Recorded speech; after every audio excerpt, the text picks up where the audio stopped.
नमस्कार दोस्तों, आज की ये वीडियो सिर्फ एक न्यूज़ नहीं है बल्कि आने वाले वक्त की सबसे बड़ी चेतावनी है।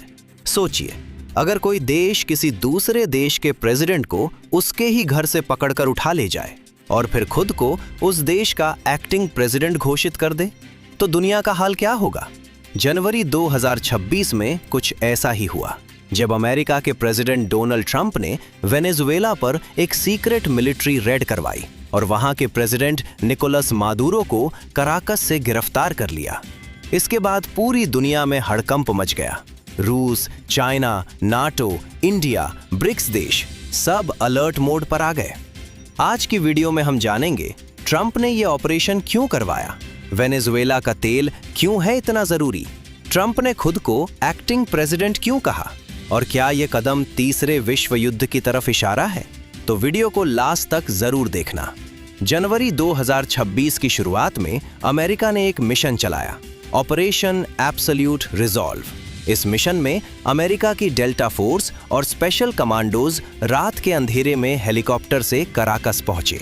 सबसे पहले साइबर अटैक किया गया, पूरे इलाके की बिजली बंद कर दी गई, रेडार और एयर डिफेंस सिस्टम को जाम कर दिया गया। रात करीब 2 बजे कमांडो सीधे प्रेसिडेंट मादुरो के फोर्टिफाइड कंपाउंड में घुस गए। 5 मिनट के अंदर मादुरो और उनकी पत्नी को पकड़ लिया गया। थोड़ा विरोध भी हुआ, एक हेलीकॉप्टर को नुकसान पहुंचा, लेकिन मिशन पूरा हो गया। इसके बाद मादुरो को पहले अमेरिकी नेवी जहाज, फिर ग्वांतानामो बे और आखिर में न्यूयॉर्क ले जाया गया, जहां उन पर ड्रग तस्करी और आतंकी नेटवर्क से जुड़े होने के आरोप लगाए गए। ये ऑपरेशन अचानक नहीं हुआ। अगस्त 2025 से ही CIA मादुरो की हर मूवमेंट ट्रैक कर रही थी। अमेरिका में मादुरो के घर की नकली कॉपी बनाई गई। कमांडोज ने महीनों तक प्रैक्टिस की। क्रिसमस के आसपास मिशन होना था, लेकिन मौसम खराब होने की वजह से टाल दिया गया। ट्रंप खुद फ्लोरिडा से लाइव फीड देख रहे थे। बाद में ट्रंप ने कहा, ऐसा लग रहा था जैसे मैं टीवी पर कोई शो देख रहा हूं। अब सबसे बड़ा सवाल, ट्रंप ने यह सब क्यों किया? जवाब है ऑयल यानी तेल। वेनेजुएला के पास दुनिया का सबसे बड़ा तेल भंडार है। ये तेल अमेरिका की रिफाइनरियों के लिए परफेक्ट माना जाता है, खास तौर पर डीजल और डामर बनाने में। पहले प्रेसिडेंट ह्यूगो चावेज ने तेल कंपनियों को नेशनलाइज कर दिया था। इसके बाद अमेरिका ने प्रतिबंध लगाए और प्रोडक्शन बहुत गिर गया। ट्रंप ने कहा, ये अमेरिका से हुई सबसे बड़ी चोरी है। उन्होंने ऐलान किया कि अमेरिकी कंपनियां वहां अरबों डॉलर लगाएंगी और तेल सप्लाई दोबारा शुरू होगी। वेनेजुएला का ज्यादातर तेल चीन खरीद रहा था। ब्रिक्स देश डॉलर की जगह अपनी करेंसी में तेल व्यापार करना चाहते थे। ये बात अमेरिका को बिल्कुल पसंद नहीं आई, क्योंकि डॉलर की ताकत तेल व्यापार से ही आती है। ट्रंप का ये कदम सिर्फ वेनेजुएला नहीं, बल्कि पूरे ब्रिक्स सिस्टम को चेतावनी माना जा रहा है।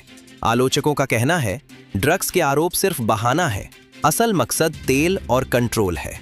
11 जनवरी को ट्रंप ने सोशल मीडिया पर पोस्ट डाली, मैं वेनेजुएला का एक्टिंग प्रेसिडेंट हूं। उन्होंने कहा कि देश को अस्थायी तौर पर वही चलाएंगे। उन्होंने इंटरिम लीडर डेल्सी रॉड्रिगेज को भी धमकी दी। वेनेजुएला की सुप्रीम कोर्ट ने अमेरिका के फैसले को गैर कानूनी बताया और रॉड्रिगेज को प्रेसिडेंट घोषित किया। पहली बार हुआ जब किसी अमेरिकी प्रेसिडेंट ने खुद को किसी और देश का नेता कहा। इसके बाद दुनिया हिल गई। रूस ने कहा, यह समुद्री डकैती है। चीन ने अमेरिका की आलोचना की। ब्राजील और चिली ने इसे खतरनाक मिसाल बताया। UN ने कहा, यह इंटरनेशनल लॉ का उल्लंघन है। यूरोप के देश अपनी सेनाएं मजबूत करने लगे। नाटो के अंदर भी डर फैल गया कि अमेरिका अब दोस्त और दुश्मन में फर्क नहीं कर रहा। ट्रंप ने भारत पर भी 50% टैक्स लगाया। क्यों?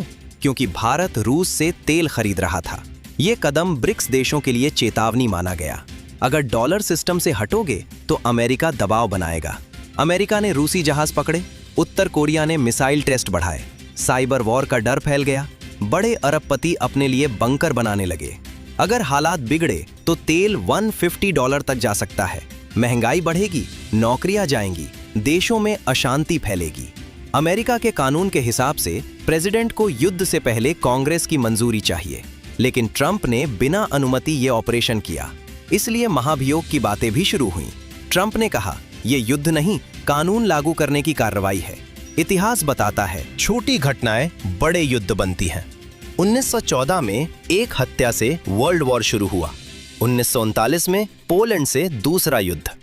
अब 2026 में कराकस से शुरुआत हुई है। अगर दुनिया ने संभल कर कदम नहीं रखे तो ये आग फैल सकती है। तो दोस्तों, ये था पूरा मामला ट्रंप, वेनेजुएला, ऑयल, पावर और वर्ल्ड पॉलिटिक्स का। आप क्या सोचते हैं? क्या ट्रंप सही है या दुनिया खतरे में है? कमेंट में अपनी राय जरूर बताइए। वीडियो पसंद आए तो लाइक करें, चैनल को सब्सक्राइब करें और शेयर करना मत भूलिए। मिलते हैं अगली वीडियो में। जय हिंद।